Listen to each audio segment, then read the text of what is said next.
We can't name the whistleblower? We all know who the whistleblower is, don't we? What's going on here? Why is the media trying to prevent the general public from finding out about this? Oh, ABC News retaliates against a real whistleblower. They changed General Flynn's 302. The anonymous book seems to have some lies in it already. Protesting a cuddle program. And are Marvel movies actually cinema? That and more coming up.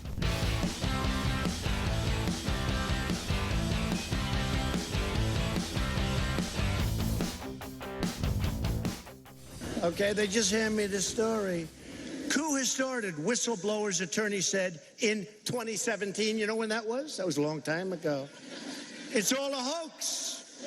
They say January 2017, a coup has started, and the impeachment will follow, ultimately. It's all a hoax. It's a scam. And you know who helps them? These people right back here, the media.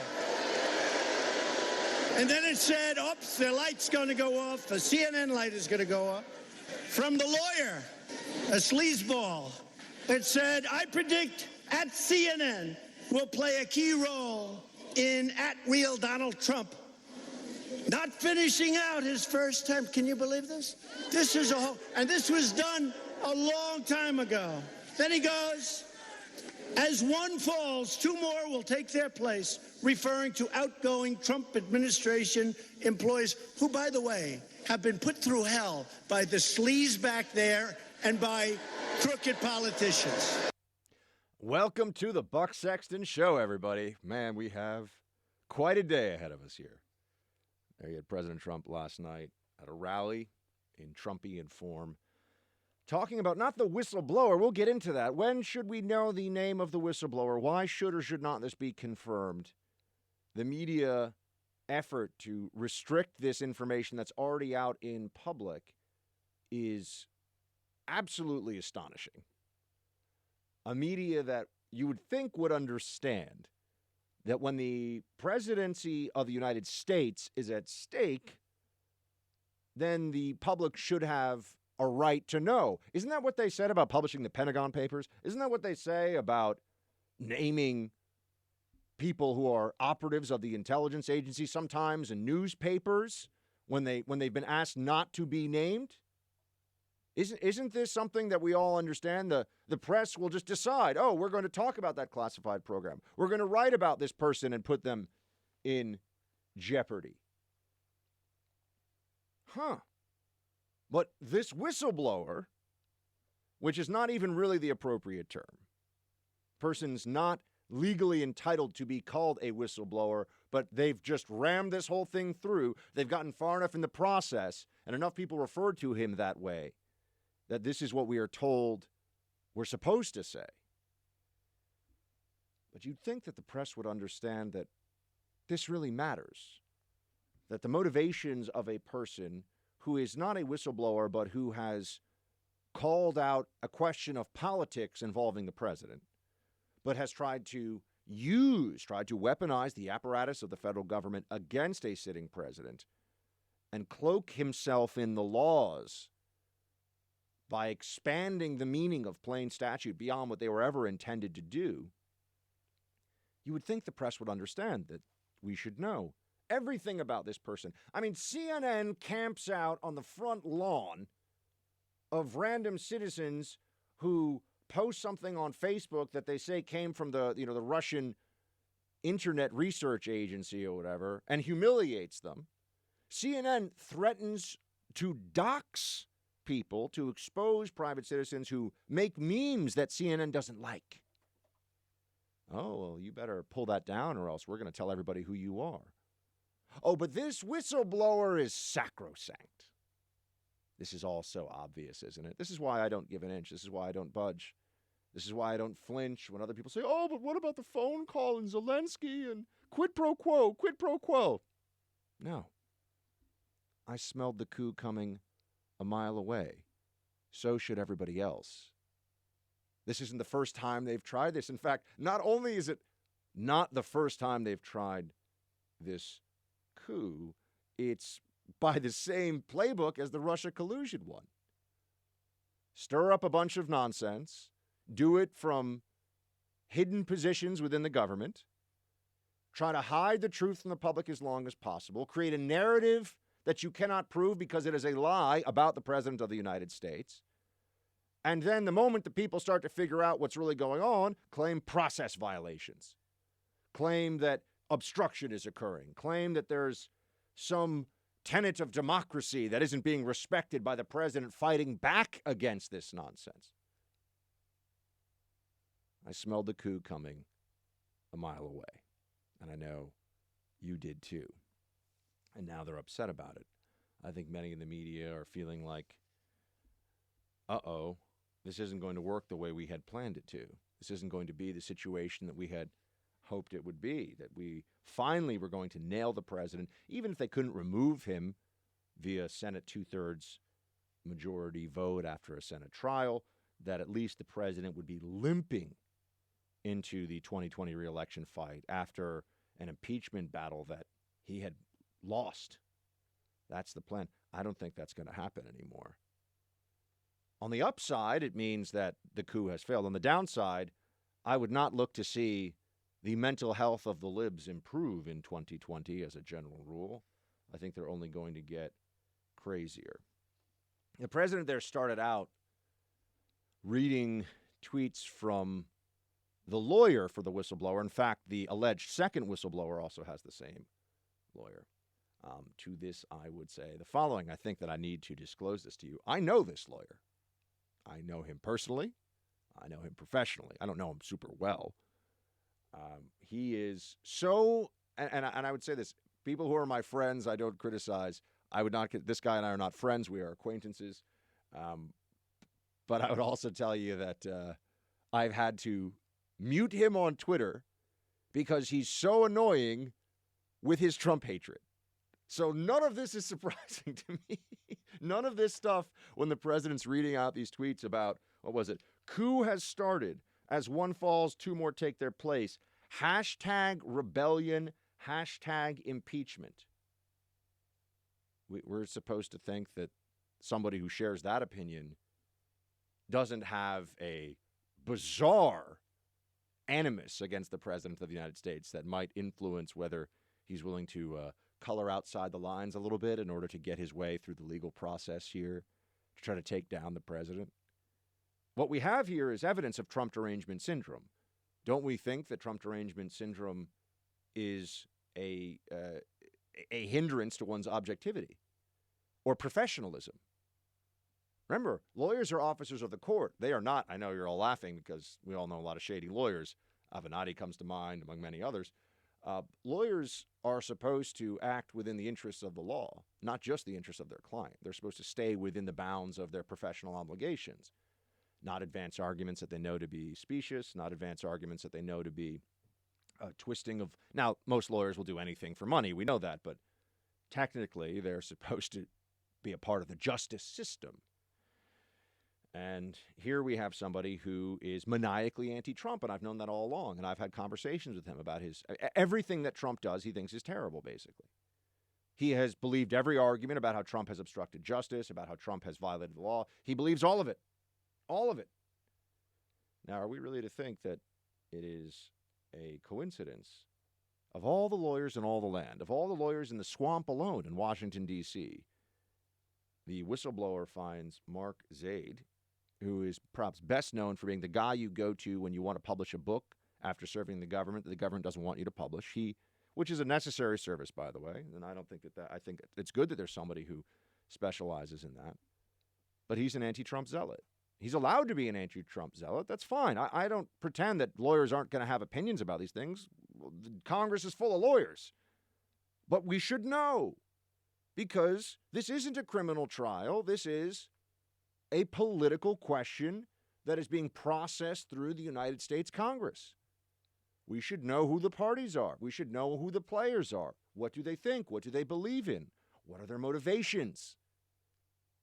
To pretend that this whistleblower doesn't matter now, which is what you're hearing all these Democrats do, is preposterous. It is a farce. Initially, it was all about how we had to hear from the whistleblower. We had to have testimony. This person had firsthand example of the president violating law. By the way, the president violated any law. If he had, you'd be hearing about it 1,000 times a day from every news outlet in the country. Now they're saying it's abuse of power. Well, that's the most vague thing they could possibly come up with, isn't it? Abuse of power is what everybody says about a politician who does something they do not like when they cannot find an actual statutory infraction. You can't do that. Turns out that they've said that about Trump how many times, and then the Supreme Court has had to weigh in and say, actually, he can, like the so-called Muslim ban. You can't do that, abuse of power. Well, the Constitution says he can. And in the realm of foreign policy, presidents have a tremendous amount of deference. Now, there's a political check on that. Congress exists in part to be a political check on the President of the United States. That is one of its duties. And if people really hate the conversation that Trump had with Zelensky about Ukraine, they are completely entitled to and really have an obligation to think about that and vote accordingly. I think the conversation was fine. It's a little rough in terms of political stuff, but bare knuckles the way you got to go if you want to deal with these crazy libs. Nothing of violation of the law. I've never thought there was a violation of the law. And here we are. Now we have the whistleblower's lawyer. He's on the front of FoxNews.com right now. He's getting a lot of attention.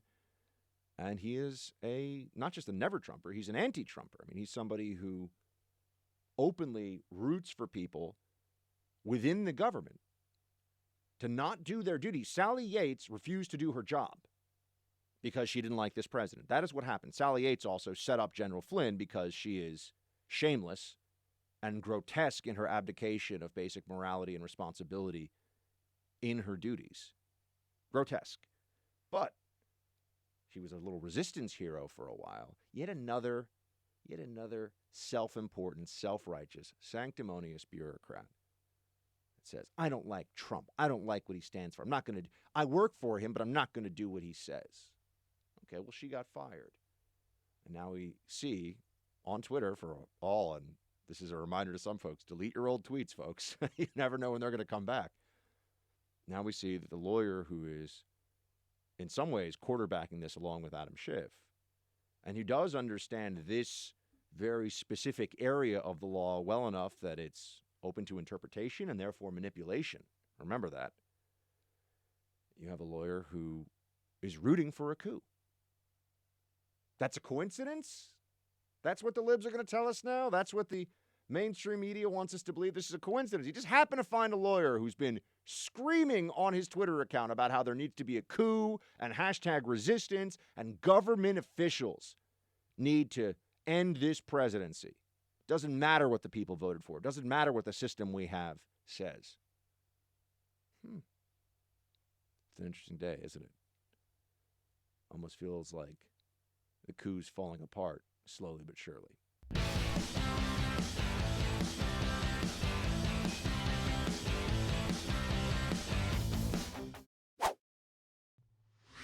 I'm not going to read these transcripts. The whole process is a joke.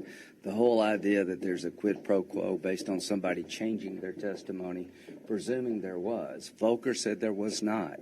He's the special envoy. You just pick things you like. Y'all hate this guy. You want to get him impeached.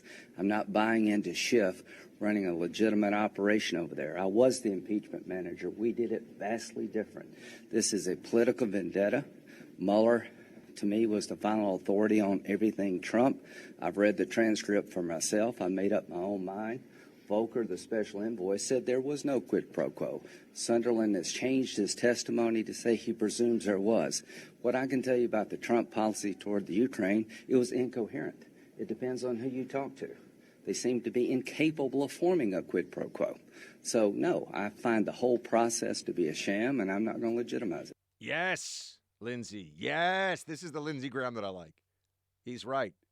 This is like Kavanaugh era Lindsey Graham, who just lays it down. This whole thing is a joke. It's a sham. It's not a funny joke.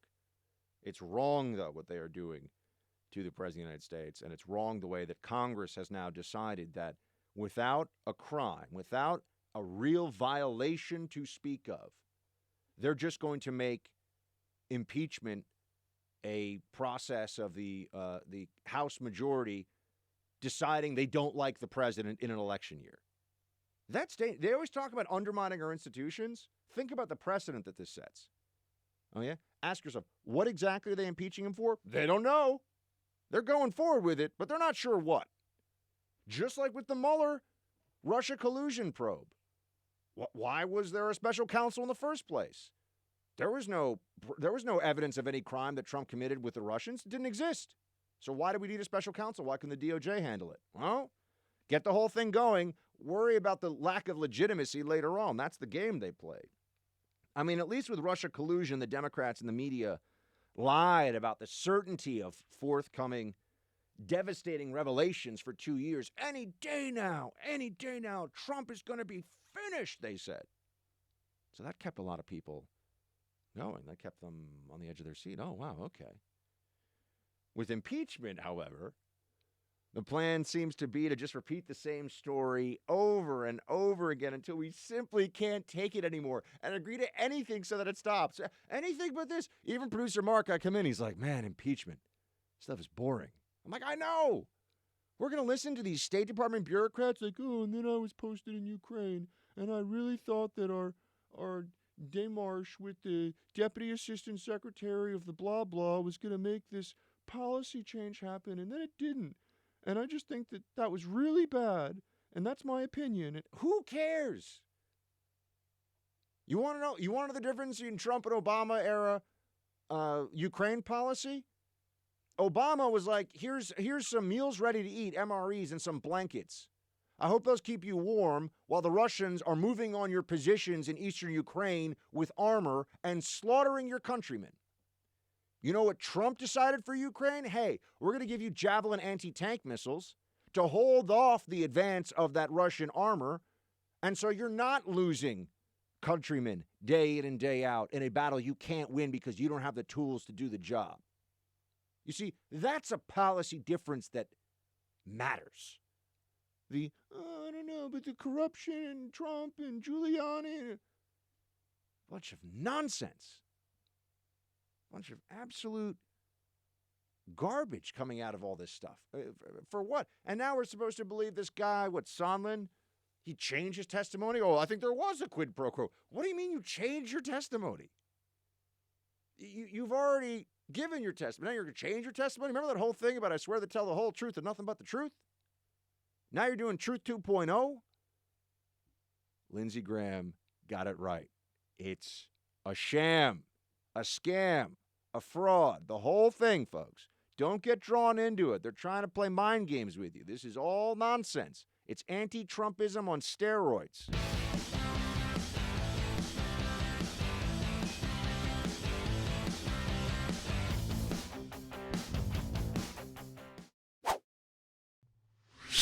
But first of all, I want to thank Ambassador Hale for being here, for obeying the law, for following the lawful subpoena that we issued.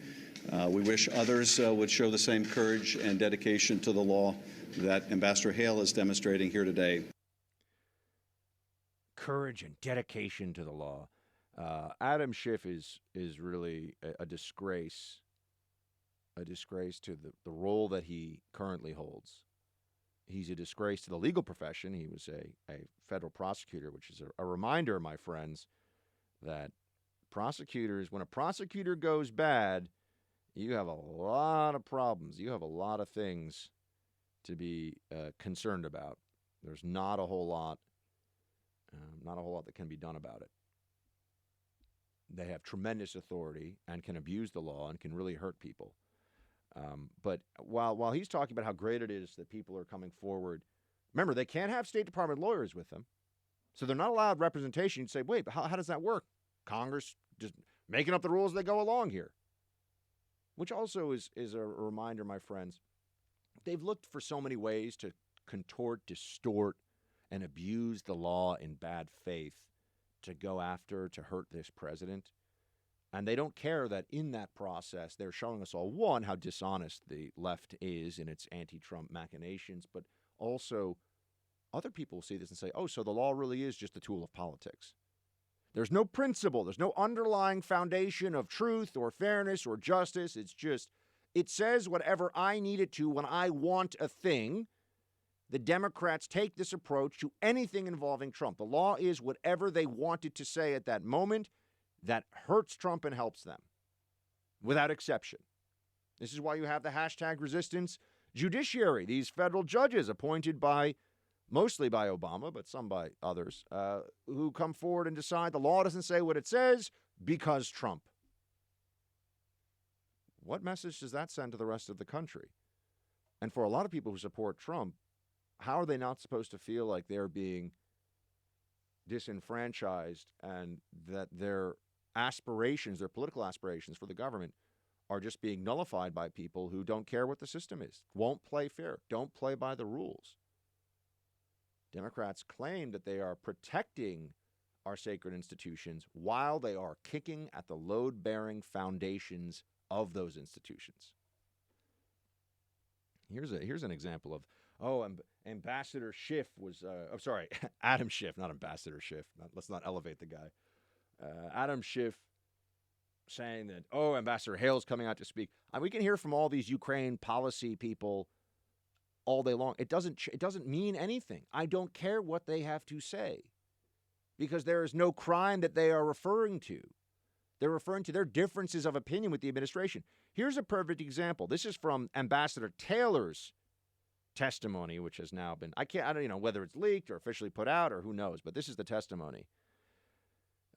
Ambassador Taylor says, September 7th, are we looking at the same paragraph? Congressman Lee Zeldin says, third paragraph down on page 12. Ambassador Taylor, right, in which he described a phone conversation with Sondland and President Trump. Yes, sir. Mr. Zeldin, this is the only reference in your opening statement to Biden, other than your one reference to the July 25th call. And this is not firsthand. It's not secondhand. It's not thirdhand. But if I understand this correctly, you're telling us that Tim Morrison told you, that Ambassador Sondland told him, that the president told Ambassador Sondland that Zelensky would have to open an investigation into Biden. That is being treated as damning evidence in this, my friends. You said this thing to the guy who said the thing about the guy who talked to the guy who heard from a guy who thought he heard from a guy that this other guy had to do a thing. If these were sixth grade girls, we'd be laughing at how silly this is. They have no idea what's going on here. This is absurd.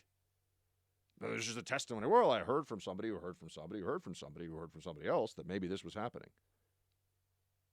Oh, what are we supposed to do there? We're going to pretend that perception doesn't matter, context doesn't matter, misinterpretation doesn't matter.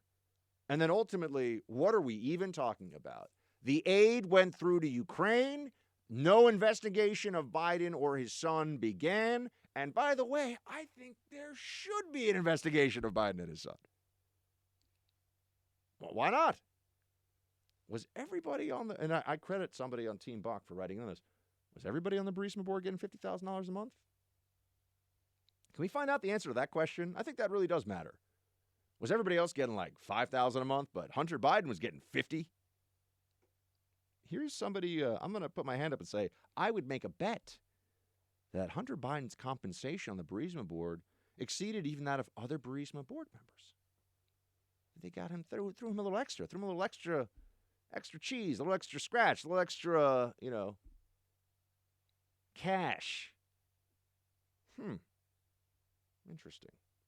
So when do we get answers to that? Oh, the journalists don't want to answer this. And that then brings me to, there's a few more things I have. First of all, if you want to get a sense of the legal minds that are out there that are pushing this stuff, and also get a sense of how really shockingly stupid some members of Congress are. Here's Eric Swalwell on, I think, one of the late night shows, which just provide a cultural laundering service for left-wing politicians to seem like they're cool and connected to the people. So they go on the Colbert Show, like Nancy Pelosi did. They go on these different programs where the host is clearly on their side, and they get to tell their little funny anecdote, and it tries to blur the line between politician and celebrity even more. in favor of the person and forgetting that they're a politician and have real things to answer for. But, this is all these shows, clown nose on, clown nose off. Are they asking them serious policy questions, or is it all ha-ha joke? You don't know. Depends on what they're doing. But here's Eric Swalwell on one of those shows. Play clip 6, please. It's an abuse of power to remove an ambassador for political reasons because you don't like what they're doing, period. It's a gross abuse of power if you ask a political ally like the Ukrainians to investigate your opponent. It's a gross, extreme abuse of power if you leverage a White House meeting, which may not seem like much to us as Americans, but to other countries, that's the most important thing you can get. It's an extraordinary abuse of power if you if you remove an ambassador the way the president did, ask for investigations, leverage a White House meeting, and $391 million in taxpayer dollars. That's what we're investigating. The statement that he started out with, by the way, is one of the stupidest things I've heard somebody say probably all week. It is absolutely not an abuse of power to fire an ambassador because you don't like what they're doing, you idiot. I mean, Swalwell, another guy, I think he was also a federal prosecutor. We are not sending the federal justice system our best. We are not. This is stunning.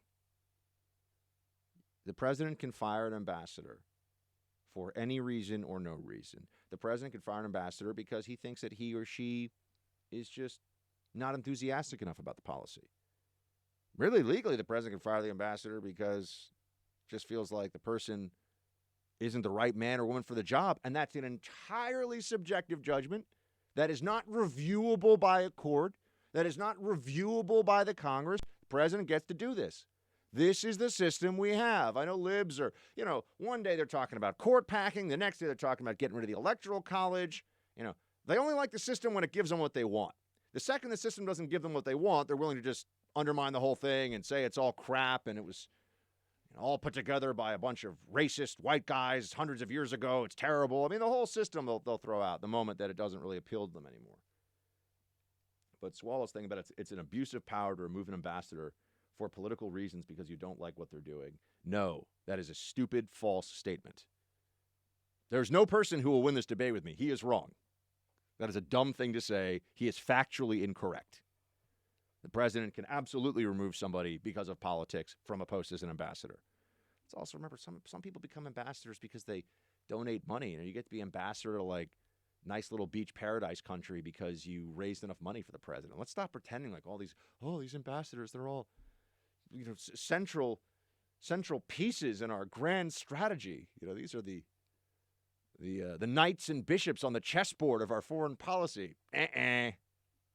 Sorry, plenty more where that came from. What you learn about foreign policy when you've been close enough to it, as I was years and years ago, is that very few people make decisions that really matter. Everybody else is just processing. And I mean part of the process. Everyone else is really just shifting paper around and making sure that the Secretary of State's coffee is hot. I mean, it's not what people make it out to be. And there are very few decisions that are made that are of any real consequence in most of these countries and most of these situations. So just keep that in mind as well. Oh my gosh, our Ukraine policy. Can't know who the whistleblower is, though. Can't know who that is. That's no interest there whatsoever. And when I think about how rapidly you had, for example, journalists back in the days when Sarah Palin was running as John McCain's running mate, the way they descended upon Wasilla, Alaska, and you would read these reports about how they were asking everybody, can you tell us a story about Sarah Palin? I mean, just throwing everything they could at what was just an Oppo research effort, a Democrat Oppo research effort under the guise of journalism. How many of our intrepid journos? And by the way, I mean I'm now Samson with his haircut in the journalistic establishment, and I just want to bring the whole journalistic establishment down at this point. I really, because we need to break it down and start anew. We need to build something different. We need to build a journalistic establishment that is honest about what it's trying to achieve. Yeah, you have to have facts correct. Propagandists have to have facts correct too. It's about editorial decision. It's about omission. It's about activism. It's about what are you trying, what is your view that you are representing to people? Where do you come from with your ideas? That's the journalism of the future. That's the information ecosystem that I want to be operating in, or rather, I do operate in it now. I want everyone to have to operate in it. I mean, this facade, this false front that CNN and New York Times, CNN's probably the worst offender in this regard now, but that they're just journalists, man. They're just doing a job. Lies. Lies. I want to bang on the table, but you'd hear it in the microphone. And if they're telling lies, doesn't that make them liars? And if they're liars, then why should I care when they're constantly in shrill, hysterical voices accusing President Trump of lying about everything? And President Trump lies about how awesome he is if you hate him. If you love him, you think he's telling the truth. He doesn't lie about things that matter to me. And I'm sure many others feel that way as well. This is quite a week we're seeing. The coup plot is already running into some real resistance, dare I say. So what are they going to do now? I would not put it past them. You can expect there'll be some other trick up their sleeve. They've had months and months. Remember, they knew toward the end of Mueller that it wasn't going to get it done. So they've been preparing for this moment. They have the impeachment proceeding equivalent of a Billy Bush tape somewhere. They're going to have something that they have to drop here because right now it's sputtering. There's a poll out that shows that a strong majority of the American people think that this should be left to the election, which any adult, serious human being should know. If Trump is so bad, if Trump is so terrible, if he abuses power so much, let's see how the next election goes. Don't try to just, the Democrats are the kid who can't win the game, so they just want to take the ball and go home with it, say it's my ball. That's what Schiff and Pelosi and all the rest of them are doing. They're trying to disrupt the very process they claim to be protecting because it's not giving them what they, because they're not winning. They're not winning.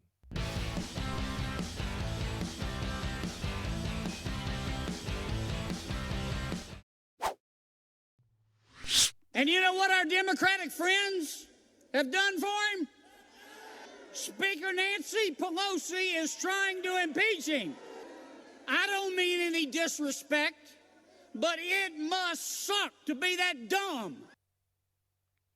Now, I understand he's caught in a moment of rhetorical flourish there, perhaps, but Senator John Kennedy there on Pelosi, I got to say, look, Pelosi is shameless. She's not a person of principle. Her ideas are bad, and she is first and foremost conservative Nancy Pelosi. She's not dumb, though. Let's not underestimate our opponents in this. And let's remember that while Trump has managed to continue to be president, to do an effective job in the role, the left has, think of how much energy and effort and time they have managed to take away from the Trump agenda with all these schemes, all these artifices.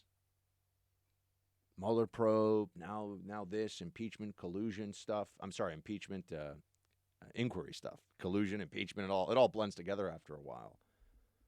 I don't want us to underestimate the other side. Right now, it doesn't look like they're going to be able to get what they want through this impeachment proceeding, but what if the whistleblower, and I'm not saying this is the case, I just have concerns about this.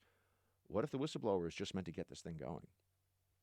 What if then the plan is to either release something else, or perhaps they even shift the whole conversation back to obstruction of justice after the Mueller probe?